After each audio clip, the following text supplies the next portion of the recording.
Anyone looking for the Earth would first have to find our galaxy.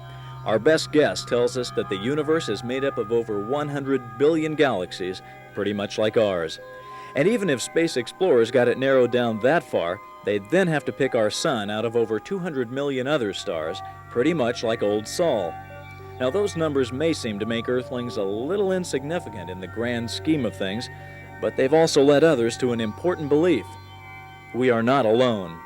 If we're the only beings in the universe, that is remarkable. Why did life occur on this only planet, on this single planet? On the other hand, if we are not the only beings in the universe, it's remarkable.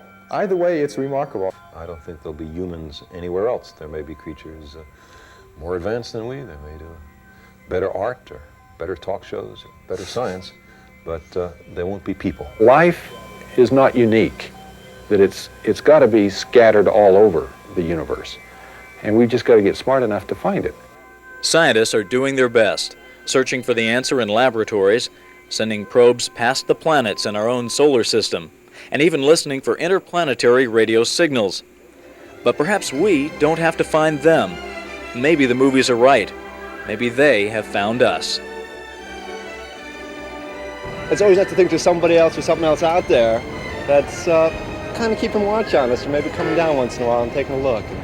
Come in the sky, stop like this, do a full circle, stop again, and take off. When I was a young kid, my sister and I saw something that my town never would have believed. They never believed it until the National Weather Bureau saw the same thing. So they're just they're fact. They're like anything else.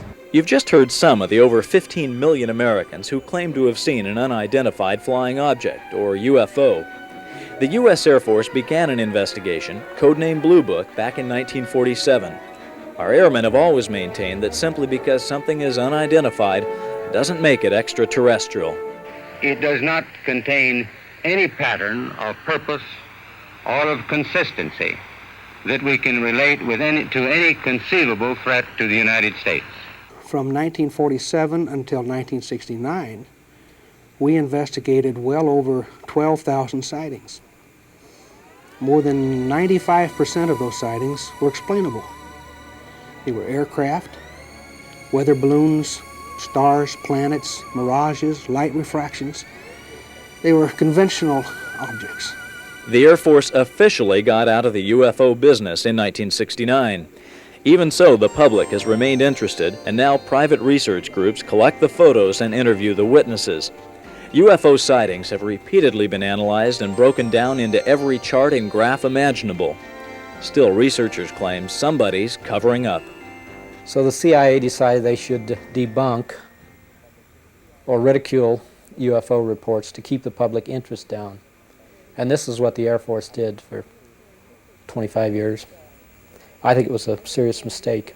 There's 3 or 4 researchers at the present time who are investigating continued reports by people who were in the military or in other sensitive government positions, were at the scene of a crashed UFO, or saw frozen bodies in some sort of receptacles.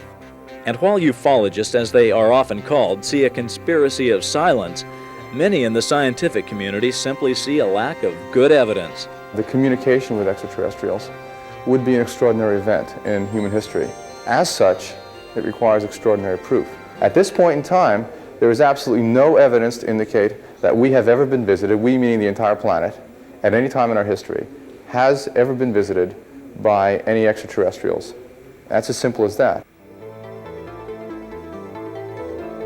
Here's what scientists say is needed to prove UFOs are real.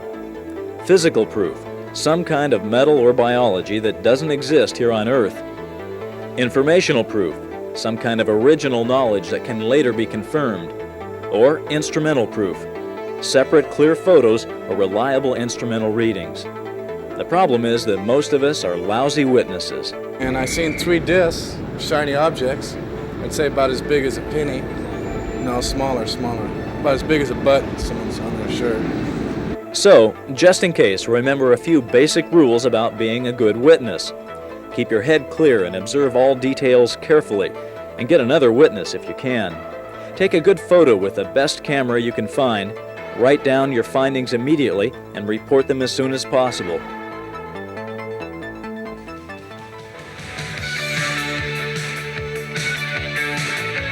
And while we take no stand as to whether or not UFOs exist, consider this.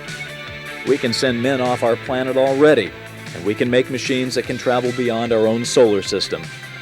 Maybe somebody else has done the same.